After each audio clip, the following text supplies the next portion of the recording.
Good morning, everyone. It's 11 o'clock, so we will get started with today's webinar. Today, this is the second session of the waiver service question and answers. We do have a specific list of waiver definitions that we put out with this announcement that we'll go over today. The service definitions that we'll be addressing at a high level and taking questions on today are home delivered meals, individual goods and services, environmental accessibility adaptations, assistive technology, in-home respite, out-of-home respite, personal assistant services, group home, individualized supported living, shared living, community specialist, and support broker. So if you're familiar with our platform, you know that I will ask you to please submit your questions via the chat. When you do that, please select all panelists. Also, this session is being recorded, so you will be able to go back and revisit. It will be posted on our previous webinar page, along with a transcript, a presentation, and the Q&A document. Please know that that Q&A document will include the questions that were not answered during this live session, and it will take a few days for us to get all of those questions reviewed and responses provided. So with that, I am going to turn it over to our first presenter today, Tanner Stevenson. Good morning, everybody. We will start with just a high-level run-through on the changes to the definition of community specialist. The definition was enhanced to include additional text, and that reads, a community specialist is a direct service which may require higher level of skill set and training that assists the individual in achieving their outcomes. The community specialist performs the implementation strategies of the outcome through direct instruction. Community specialist staff may be part of the person-centered planning process that identifies the individual's needs and desires. However, does not authorize the service nor monitors the progress of the community specialist service. The aim for that is largely to just guarantee that the community specialists have the skills, experience, knowledge to address the specific outcome or goal that the person needs assistance with, and that it's not a global approval of all individuals to serve as a community specialist.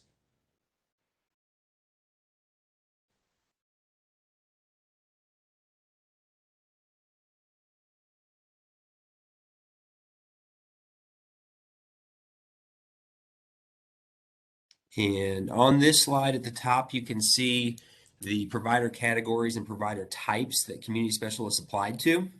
This has been changed and is now reports as it does at the bottom of the screen. This was intended to clarify who can offer the community specialist services. The language previously used, the language at the top, seemed to limit the provider types that could allow for community specialists, but this should open it up so that any provider with a DMH-DD contract who has qualified staff to provide this service.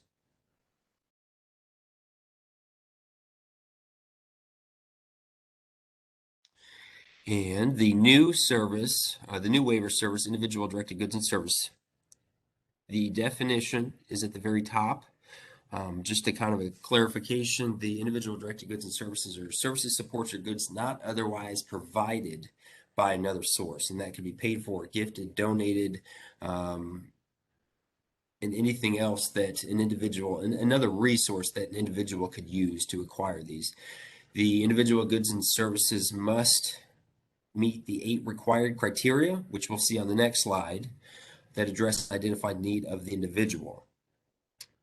The individual directed goods and services will have an allowable $3,000 to be allocated to an individual through an IDGS or individual goods and services budget. And we'll get to that shortly, so long as the service is approved. These are the 8 criteria that must be met in order for individual goods and services service to be approved. They must meet the individual's safety needs, community membership, and also advances the desired outcomes in the individual support plan, or ISP. It must increase independence and substitute for human assistance, reduce the need for a Medicaid waiver service, have documented outcomes in the individual support plan, ISP, not to be prohibited by federal, state statutes, regulations, not be available through another source, as I hinted toward, and the person does not have the funds to purchase it themselves. IDGS must be acquired based off anticipated use and most cost-effective methods, whether that be a purchase, a rental, a lease, and so forth. And the individual directed goods and services must not be experimental or prohibited. One of the biggest questions that I just wanted to hint on, there's no cumulative or exhaustive list of services, supports, or goods that can be purchased using the individual directed goods and services service. That does leave what would qualify open and very broad. That is intended. An item that is purchased, so really anything could qualify, but not everything will. So an item that is purchased through individual directed goods and services for one individual may not be appropriate and or necessary for another person to purchase. It must advance a desired outcome as documented in the individual's ISP and meet each of the 8 criteria required for that individual. This tailoring of the service limits the ability to provide actual and true examples without assessing the need of each individual separately and in conjunction with those required 8 criteria.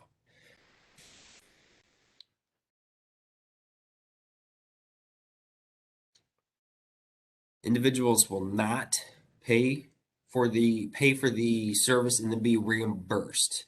And then if we go to the next slide, Heike will. Missouri's FMS, or Financial Management Service Acumen, will service the payer once service has been approved by DMH, Division of Developmental Disabilities. And IDGS service budget will be created for the individuals. This will be separate than the budget that is used currently for self-directed supports for PA, medical PA, and community specialist. The IDGS service budget will have its own service code, which we're discussing right now. But Acumen, in this case, would make the payment to the vendor providing the service support or good under the service via invoices, which could be screenshots of various carts. It could be a physical invoice that an individual received from a vendor and submitted with the assessment tool that we're currently working on. And then those amounts would then be deducted from that individual's specific IDGS service budget.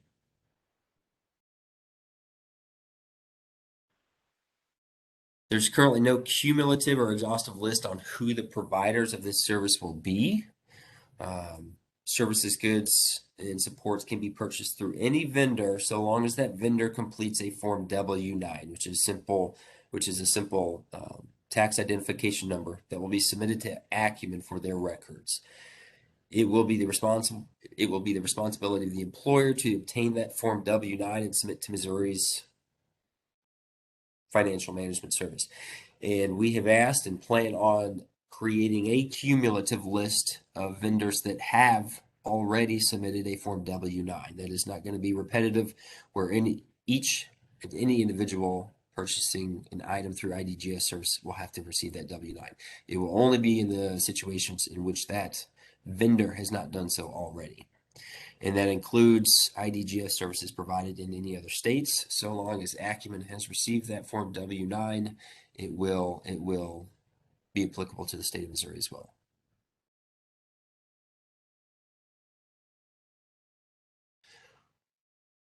And we're currently working through the mechanics of the IDGS services. We're creating an assessment of need tool. We're working with UR on review and approval processes.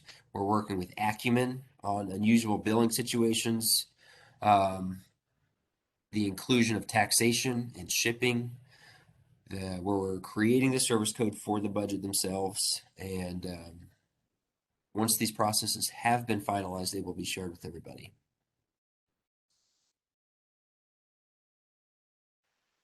The scope of support brokers was simply changed. It added that IDGS is an item in which support workers are permitted to provide information and assistance on to individuals and or DRs. And then last for the support brokers is that the requirement that support brokers have experience or DD approved training is no longer referenced in the definition itself. It's now referenced under each provider type specifications, and the requirement is under each provider type. So there should not be any change. It's just a simple rearrangement of where it's located in the waiver. So I can go through some of these questions. That would be great, Tanner. Yep. The first one from Shay Bernard is the community specialist able to train other staff working with an individual? I don't know the answer to this question, Shay. I would assume not. I assume that the community specialist would have those knowledge, experience to help the individual themselves. If the scope of community specialist is not to be duplicative, so if a community specialist trains other staff, that staff may be providing services that the community specialist does not. Now, does that mean that the community specialist is no longer needed? I don't know.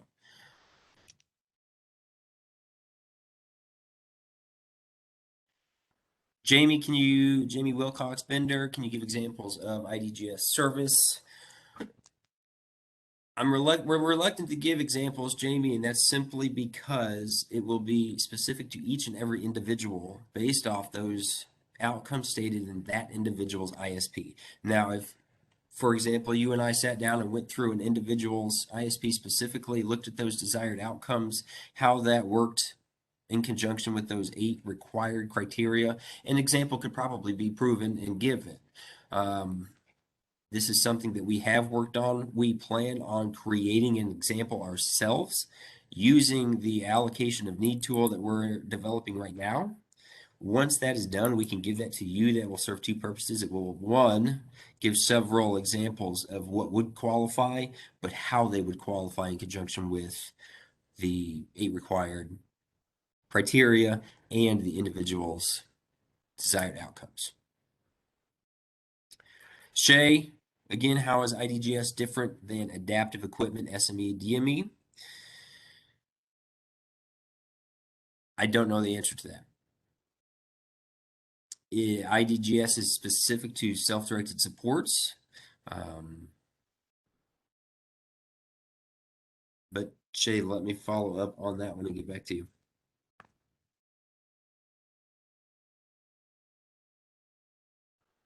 Winnie Stroud, I think my confusion regarding IDGS is when I think of it, I think of SME, home modifications. Okay, accessible adaptations. I see this as a support only for SDS, right? My question is, what is the difference requesting this or just, okay, same answer. I'm not sure.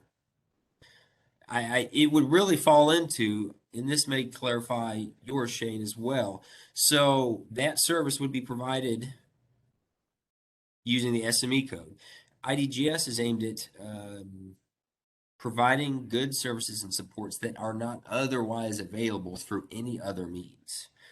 So I hope that that might clarify some of that. So if they can get those home modifications, accessible adaptations through another source, such as SME, DME, adaptive equipment, it wouldn't qualify for the IDGS service.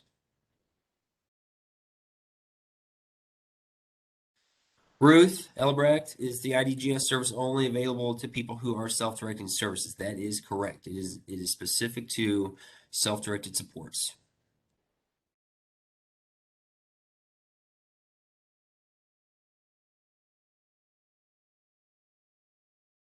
Let's see, Kat Craig, trying to understand how to explain it. For example, internet could allow an individual to communicate, access healthcare records, etc. If it meets the 8 criteria. Is this an example? I would say yes. If it meets the 8 criteria, if communication or improved communication through means of electronics instead of perhaps postage is a documented outcome in the ISP. I'm sure that could be an example. Yes.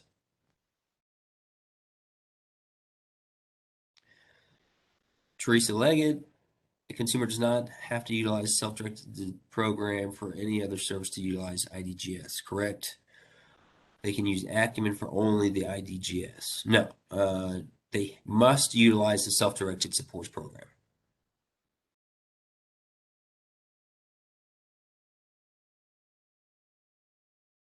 Okay, Craig, can you give examples of what types of services can be purchased through the IDGS? Again, I don't have specific examples. I don't want to say that a front load washer is an example, because it very well could be. For some, it cannot be for others, depending on those documented outcomes in the ISP, whether those front load washers can be acquired for that individual through another means, another source, and etc. Is having a support broker an option? It is. It is not required.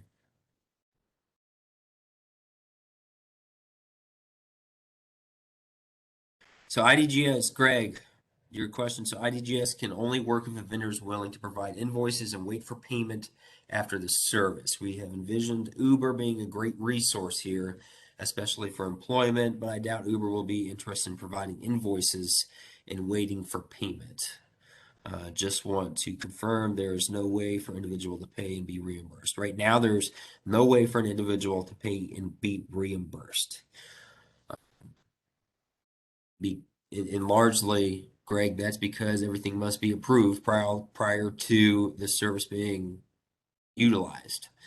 I assume and because that IDGS budget will be specific to each purchase, I'm not sure how that would work with Uber.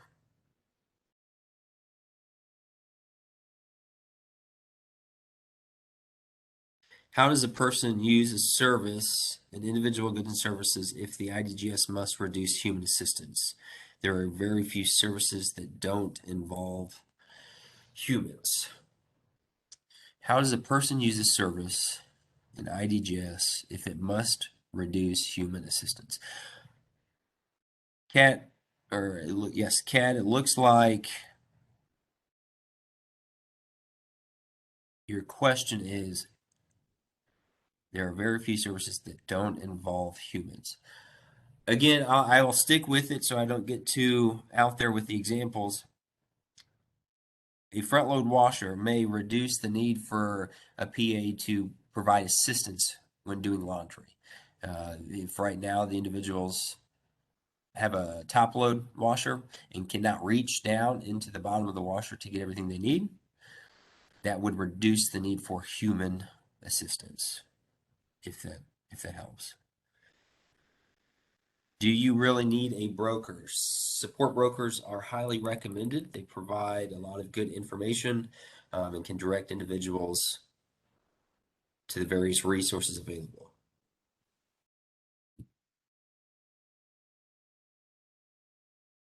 And Wanda Crocker has provided some clarification that they would need to check with Federal Programs Unit because internet is not fundable through other waiver services. And CMS has specifically excluded that.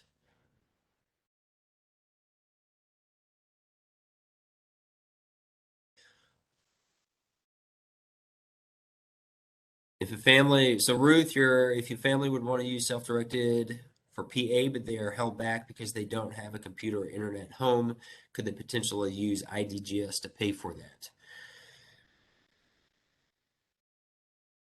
Ruth, we'd have to sit down and go through the assessment and see what that looks like. I can't say yes or no at this point. Shay, just to clarify, only people currently receiving SDSPA or community specialists can utilize IDGS. That is correct. IDGS is specific to self-directed supports and the individuals within participating. If someone would like to be able to learn to drive, could IDGS be used to pay for driving lessons? Ruth, great question. I'd almost feel like that might fall into a community specialist situation. If you could hire a retired driving instructor that may serve as a great community specialist rather than purchasing that through IDGS. But again, each of these are so specific to the individual, those outcomes documented in the ISP, as well as those 8 criteria. And I'm not sure that this one would meet it if it's provided through another service. And this would likely increase human assistance. So, well, Ruth, it's difficult to say, but I think that would fall more in line with community specialists instead of IDGS.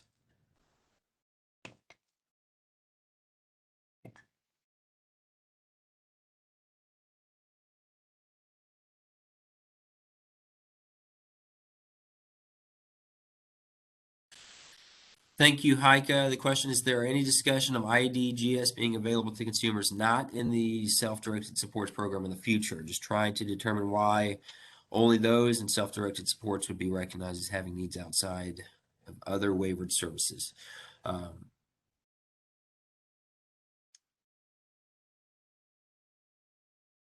Right now, I haven't been a part of any discussions in which IDGS would be available outside of the self-directed supports program.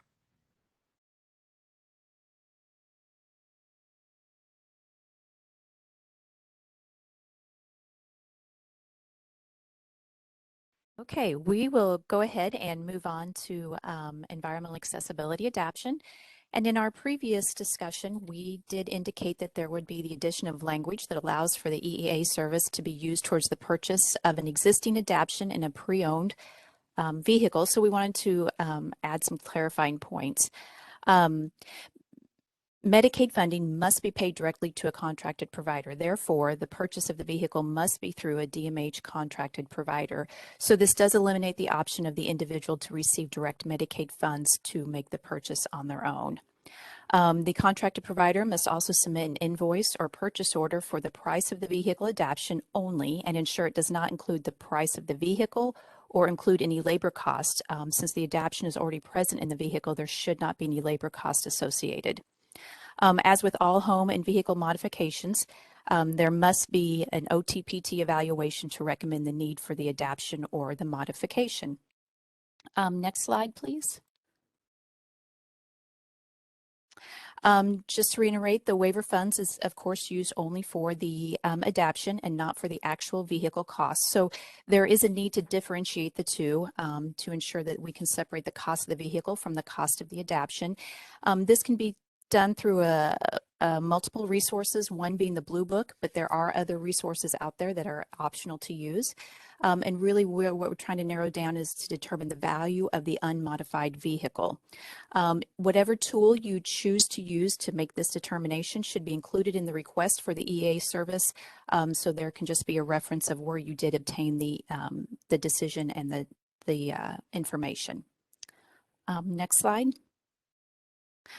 The other change is that the previous language capped the annual limit to $7,500 with the option to submit an exception for consideration up to $10,000. The new limit is going to be $10,000 for all home mod vehicle services. And this does not require the need for an exception. So there is no option for an exception above $10,000, as that is the Medicaid cap and that will be the limit. This just actually resolves the need for an exception up to $10,000. This increase to $10,000 is being supported with FMAP funds specific to FY22. So continuation of this limit into subsequent FY or fiscal years will require budget review and approval in the future. For the time being, though, again, that exception is no longer required to reach the $10,000 limit. Heike, that's really all I have. I don't see any questions popping up immediately in the chat unless I have missed anything. So if there are questions that do present, please let me know and I'll be happy to follow up.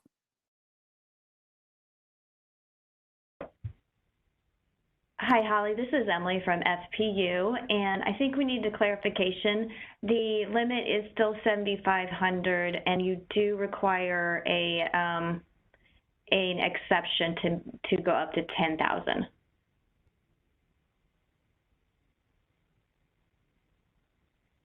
Okay, I'm sorry. I'm sorry, I had to unmute for a second. Okay, so the exception process, I apologize. an exception may be approved by the regional director and DD deputy assistant with a max of 10,000 per year per individual. Yeah. Okay. Okay. Yeah. Thank you. So, yeah, I guess I should clarify. The max limit is 10,000, but you have to have that exception to go over to 7,500. That Okay. exception has to be completed. Okay. Thank you for that clarification.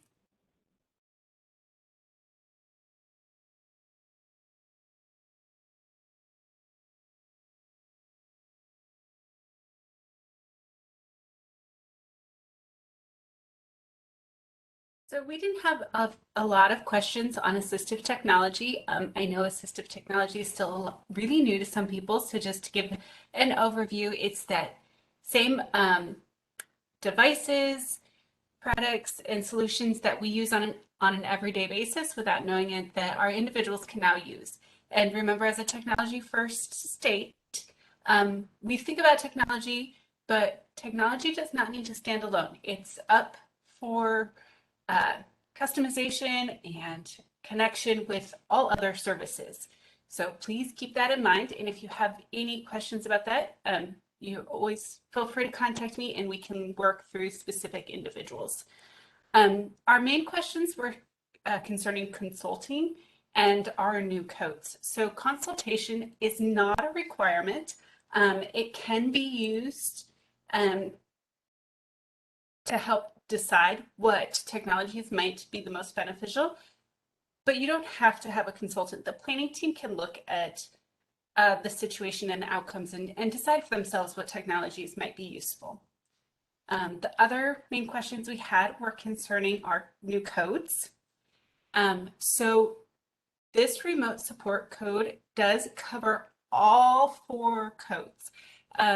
So if you have a remote support, which would include your personal emergency device or your medical emergency device, these would all be billed under that A9999 GT code. All of our remote supports would be billed that way. If you're just looking for equipment or devices, that would still be billed under that equipment code with the UB modifier. Again, if you're a assistive technology provider or community support provider that needs to do some work around your response center, please reach out to me. We can work through those one-on-one.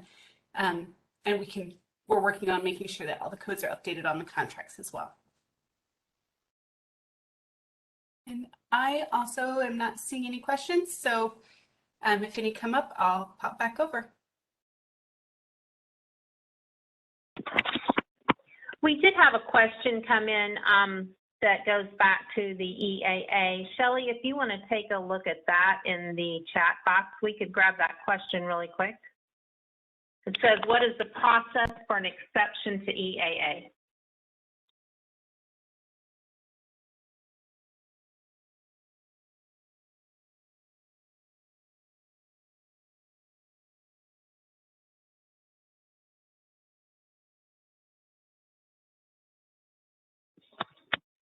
Or we can roll right on to Wanda.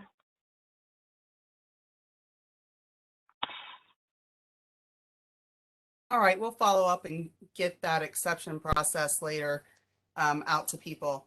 So we'll move on to home delivered meals. Home delivered meals is the preparation, packaging, and delivery of meals to those unable to prepare or obtain nourishing meals. It is a supplement to the local home delivered meal at no service cost. A full regimen of free meals a day shall not be provided under the HCBS waiver. No more than 2 home delivered meals be delivered on any given day for a maximum of 14 meals a day. Each meal is a unit of service. The individual's ISP addresses how the individual's healthcare needs are being met. Services will be monitored by the support planner through the ISP to avoid duplication with other services.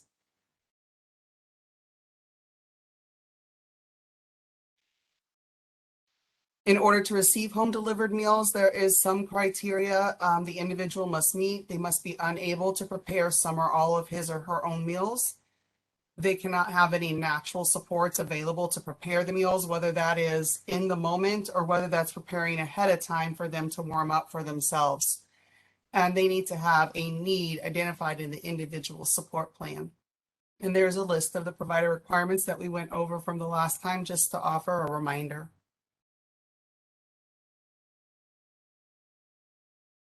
For in-home respite, there weren't a whole lot of questions around this. I think it was pretty clear, but a question or situation arose outside. Just want to provide some clarification that in-home respite is provided in the individual's home or private place of residence. You can't offer the service at a outside physical location, say a group home, and call it in-home respite. In-home respite is in the person's place or a private place of residence. Out-of-home respite is provided outside of the person's home, so very similar, a reverse of the previous service. It cannot be provided in the person's home.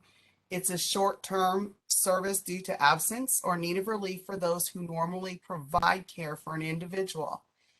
Out-of-home respite is used by an unpaid caregiver. It is not for use by providers, and it is not compatible with residential services.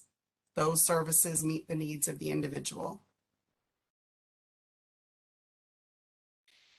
There was a little bit of clarification needed. We realize that the language here is kind of a little unfamiliar, but the actual service limit for out-of-home respite is 60 days annually.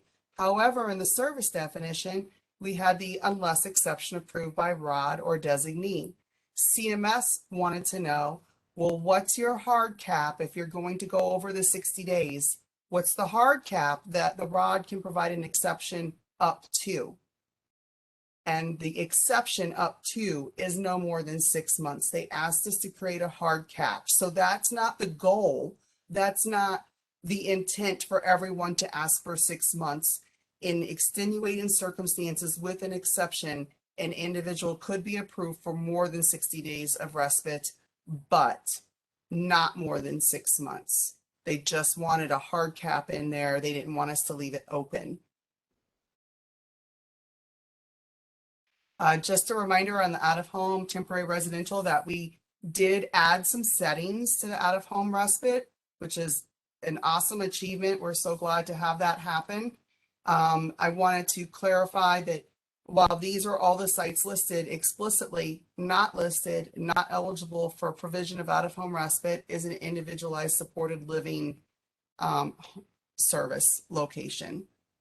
So you can do out-of-home respite, temporary residential in a group home, standalone facility, a host home who is not currently serving anyone in that home through shared living, and also shared living relief homes, but cannot be provided in an ISL setting.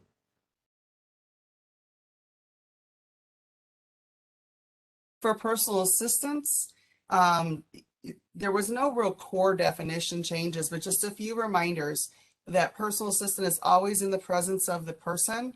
Staff cannot sleep during the service provision. It is limited to additional services not otherwise covered by state plan. And for those receiving PA through SDS, the new component or new language revision, team collaboration can be included in the individual's budget, limited to 120 hours per plan year.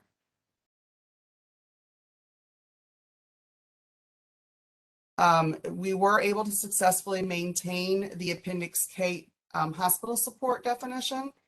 For individuals hospitalized, staffing supports normally provided through applicable waiver services may assist with support, supervision, communication, and any other supports that the hospital is unable to provide.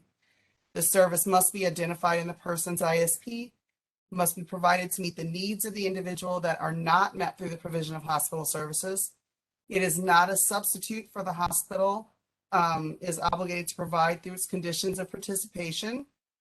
It can be designed to ensure smooth transitions between acute care settings and home and community-based settings and to preserve the individual's functional abilities. The provider should work with the hospital to determine what fits into the hospital scope of service provision, as well as to what other services they may provide, such as sitter services, that the individual may be able to access from them. So hospitals are not a one size fits all, and each individual is not a one size fits all. So you're going to have to work with the hospital in question and that specific individual support needs to determine what can the provider do in that setting, in that situation. One of the big changes that we saw from this waiver renewal was that people who are receiving group home, ISL, or shared living services cannot also receive personal assistance. I know in our first training session, we had said that the date for transition was September 22nd. We've since issued a memo of clarification that we're asking for those transitions to occur no later than September 1st of 2022. Service alternatives for people who were receiving PA and either group home, including semi-independent living, ISL, or shared living, could include dehabilitation, employment services, an increased ISL staffing pattern, and remote supports in an ISL setting. CMOR reflects residential specific codes for group home and ISL. That was a specific question from the last or original session regarding whether a location is an assisted living facility or residential care facility. The support coordinator will need to ask the RCF or ALF for confirmation of exactly what setting or what side of the setting program the person is receiving. That won't be reflected in CMOR. So group home service definition, our core definition did not change. I left this slide here to remind people that the core definition has always included assistance in areas of interpersonal skills, community living skills, healthcare, socialization, money management, and household responsibilities. Those have always been, or for, I shouldn't say always, but for many years has been a part of the group home service definition. The group home likewise is also eligible for the hospital support component. In the case of a group home, they're going to bill to a separate code specifically designed for the hospital supports. So the agency will bill absent for the group home, but they'll be able to code billing to the S5125HI. So similarly to what we capture in the personal assistance, the hospital supports are meant for the same purpose. Staffing supports normally provided through applicable waiver services may assist with support, supervision, communication, and any other supports that the hospital is unable to provide. The service must be identified in the ISP, must be provided to meet the needs of the individual that are not met through the provision of hospital services, are not a substitute for services that the hospital is obligated to provide, and may be designed to ensure smooth transitions between acute care settings and home and community-based settings and to preserve the individual's functional abilities. And again, in these situations, you need to work with the hospital to find out what their requirements are and their optional service provisions are available to determine in this individual situation what kind of supports would fit underneath hospital supports for that person. Likewise, as I mentioned under the PA, the new limitation that PA, individual skills development and community networking are core components of the group home service definition. Therefore, those services are no longer compatible with group home service definition.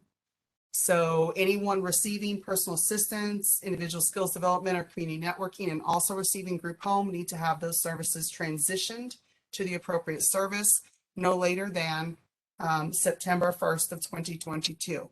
And you might want to reference the memo that we distributed last week. CMOR reflects waiver residential specific codes for group home. Again, for the ALF, RCF, support coordinator should ask the provider for which confirmation of which side of the programming the person is receiving services from.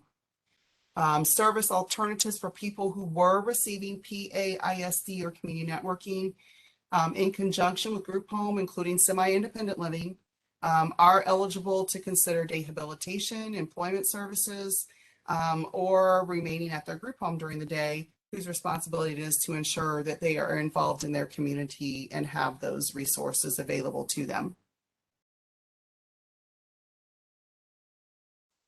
For individualized supported living, no core changes to the definition.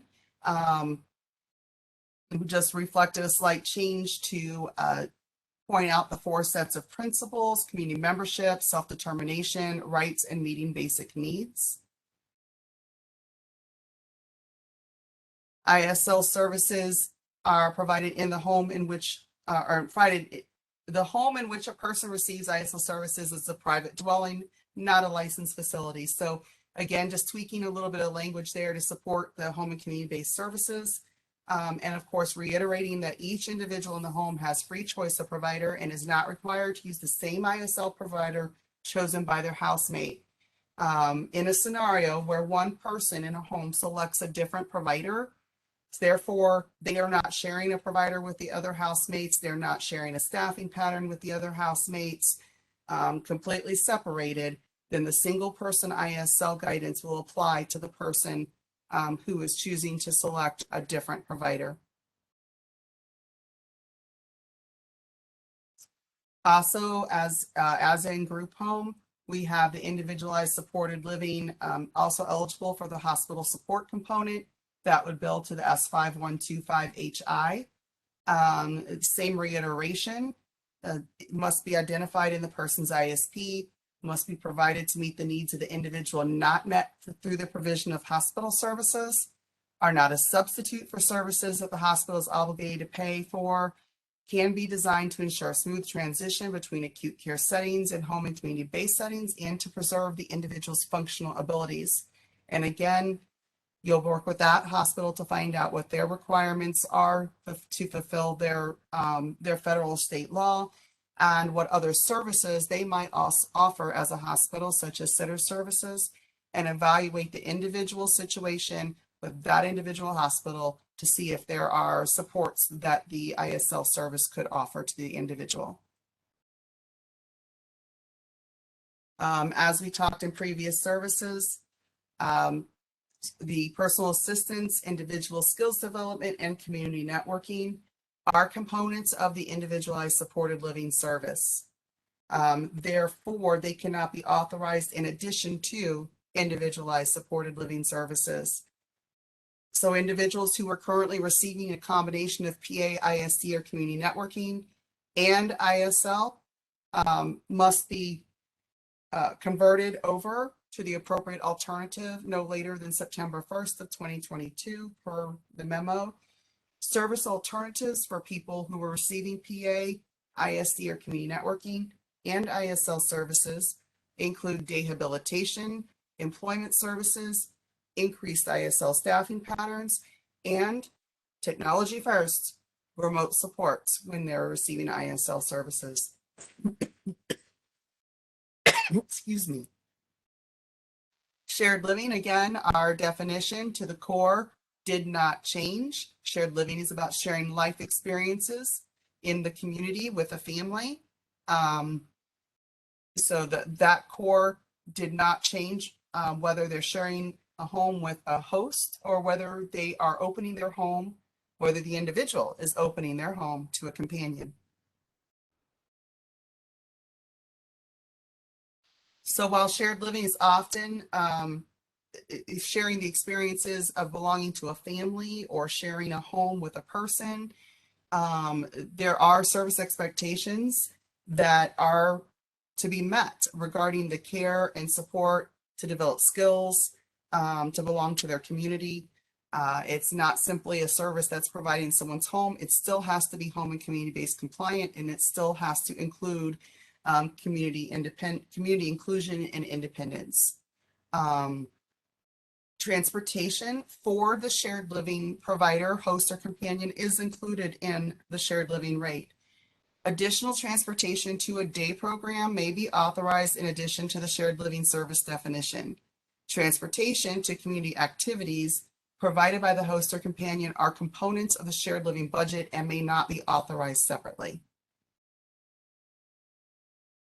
Similarly to the ISL and group home services, shared living is available to bill for hospital supports to the S5125HI.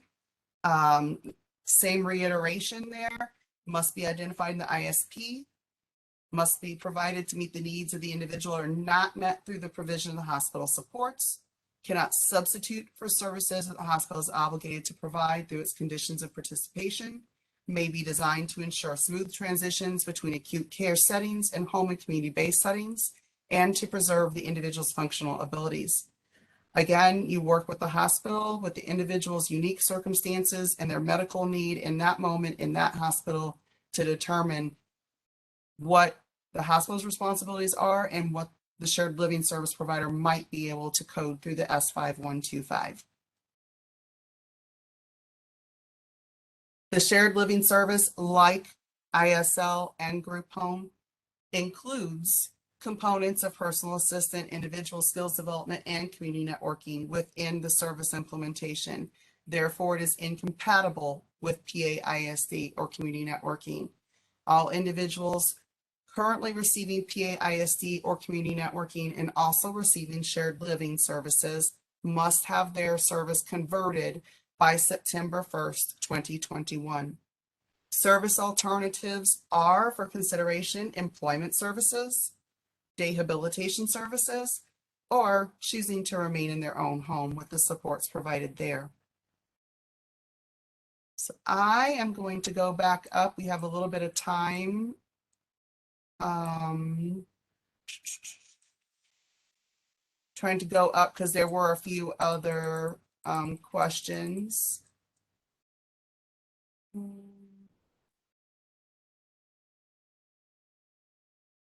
We will answer the EAA through the Q&A because they're asking about the process to be completed. And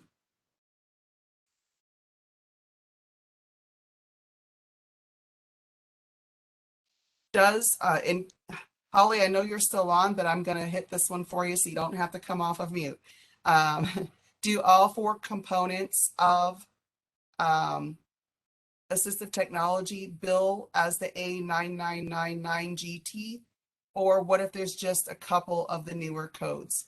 If it is related to remote supports, all 4 components bill to A9999GT. So there's no breakout under remote supports of those 4 components. The components still exist to help you navigate your way through maybe what should we do first? Oh, well, let's do an assessment. Oh, well, let's think about maybe we need to do some, some ongoing supports for that year to make sure that they're understanding the technology and the service delivery of remote supports. So you can still use those 4 components to help you guide designing a plan for the individual, but they all bill to A9999GT if they relate to remote supports.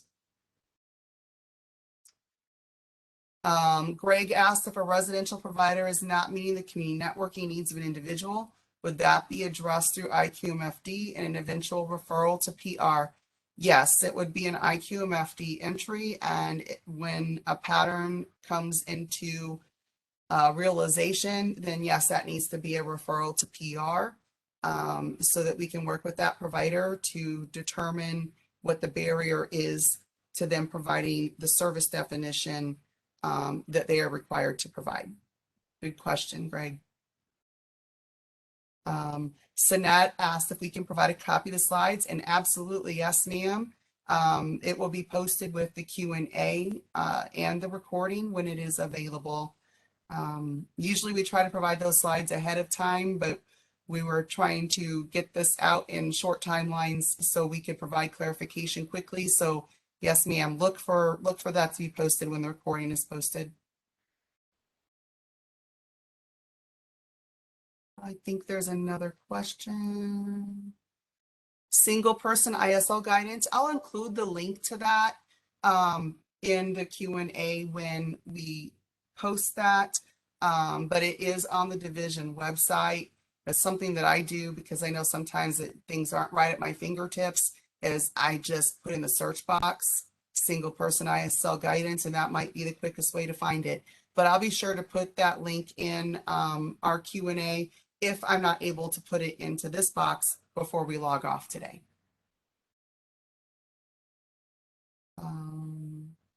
Right now, only 2 providers come up in Seymour as doing hospital services.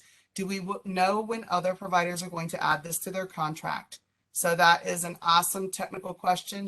And the answer is we are currently pulling a list of all residential service providers to send to our procurement unit. We are going to do a mass addition to any contract, parent contract, I should say,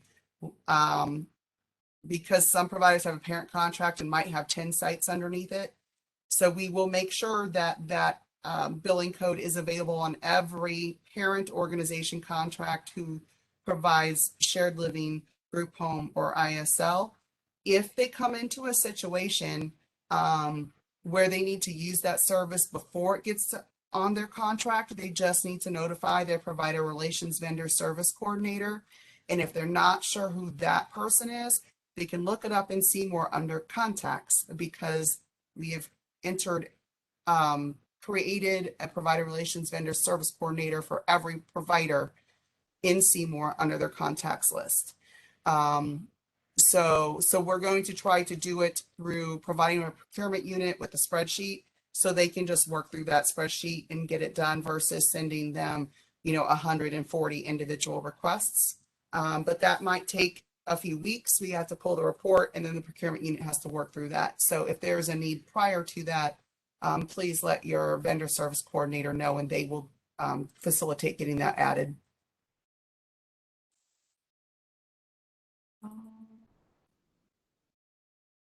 Can all shared living receive transportation to and from day program, or is an additional justification needed why the host cannot provide it?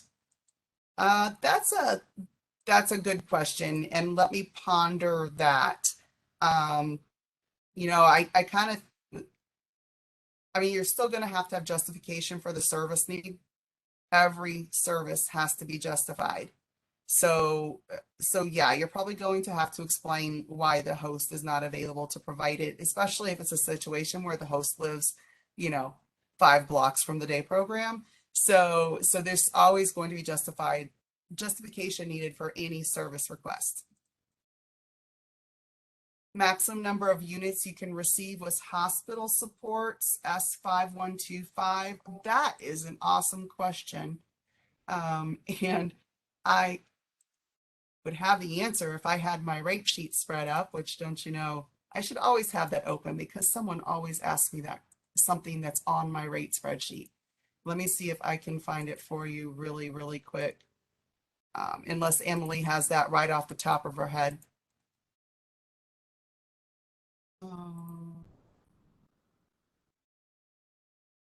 Which service was it?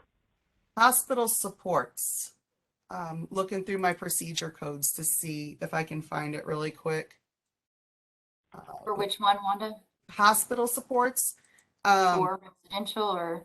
Yeah, the S5125, it actually represents 96 hours a day. So right now we do not have on the list an annual cap. But if someone is in the hospital every day for a year, there's probably not receiving residential services anymore. But it's 96 a day, because when people are in the hospital, they are there for 24 hours a day. So again, has to be justified in the ISP as a need as to why staff are there, and cannot be duplicative of the hospital's responsibility. Will the authorization be outlined as a designated amount of units for hospital supports? And is there a cap definition? So yes, the authorization has to be outlined for a specific number of units for hospital supports, and the cap is 96 units per day. Can provider relations change an individual's SIS for a shared living budget independent of the individual's team? When we review, so this kind of goes off mark of what we're really doing, but since we're talking about shared living, I'll go ahead and answer it. We did an analysis of all the shared living budgets in the state just several months ago. We do it periodically. And we found over 30% of our shared living budgets are labeled as a level 3. That's a very specific criteria. So, and knowing some of those people and self-admission from providers that we talked to about that said, they're not a level 3. I don't know what happened. So yes, we are going back through and we are re-looking at those level 3s as they come in to see if there's, see if it's accurate. If the person is reflecting the ISP as working 30 hours a week and has 8 hours a week of alone time, that's going to be really hard to justify that as a level 3, but that's what we found. That is what we found when we did that analysis.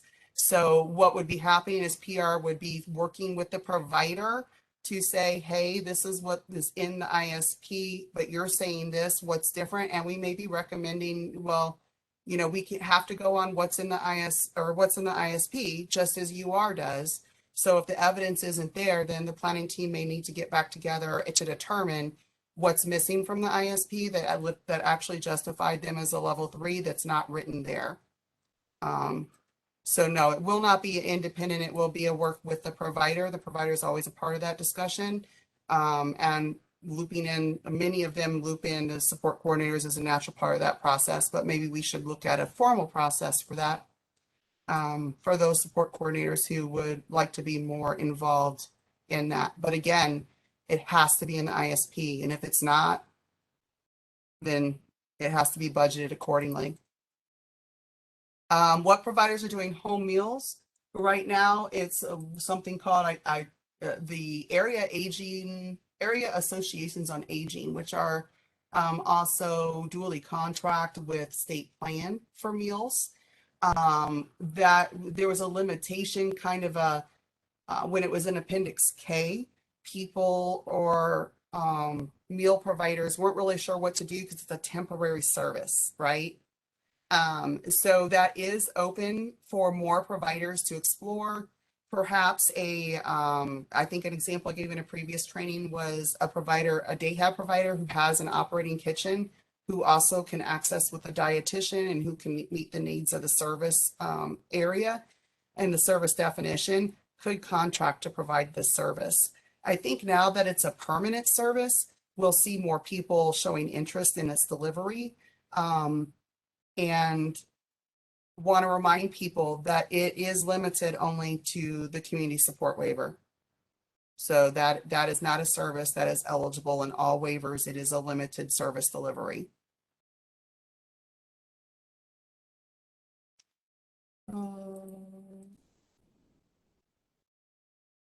Trying to see if I can get. Thank you, Leslie Bradley. Leslie Bradley added the link to single ISL services guideline number 76 there in the chat box. And I don't know if all participants can see the chat box, but it is guideline number 76, dmh.mo.gov/media/pdf/dd-guideline-76. I know that was really fast, but it's in the chat box. So I'll put it on the Q&A.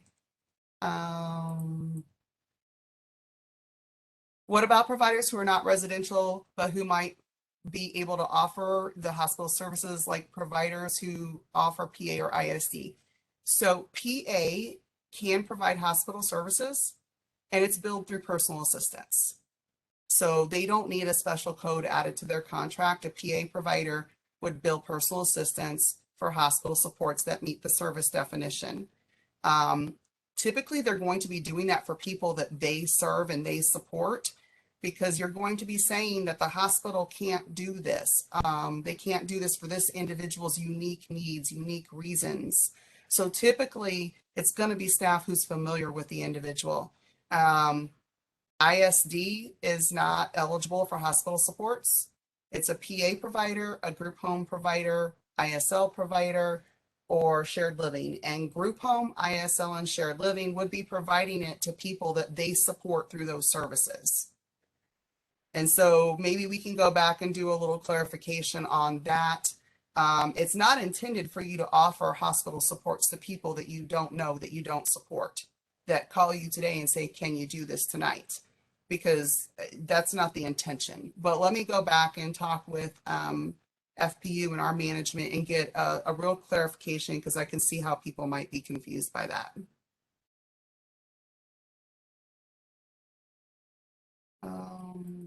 With the ISO waiver definition language stating that it is a private dwelling, not a licensed facility, is the place of service considered the same as a group home, non-ICF facility, or natural home when the TCM support coordinator is logging activities details for an in-person visit? Honestly, I haven't done TCM logging in a very long time. So let me get you that answer from Carrie Williams and Jill Shoemate and have that in the Q&A for you.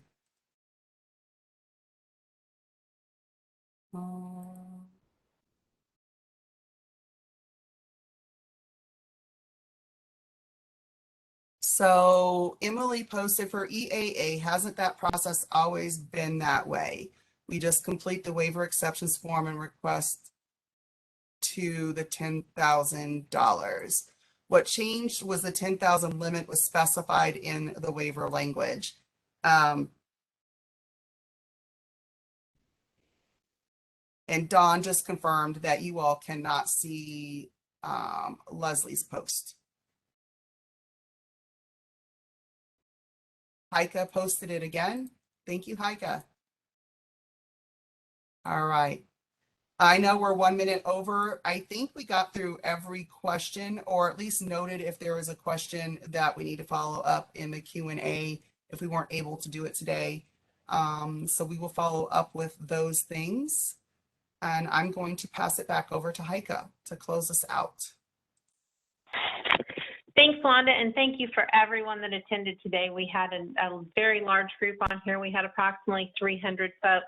So appreciate your questions, appreciate your patience as we go back over that information, and you make sure that you let us know what those questions are so that we can help fill in those gaps.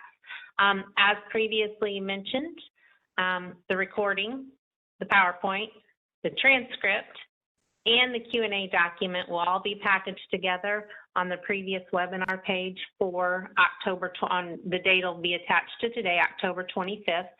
Know that the Q&A document will be a few days later than the other items.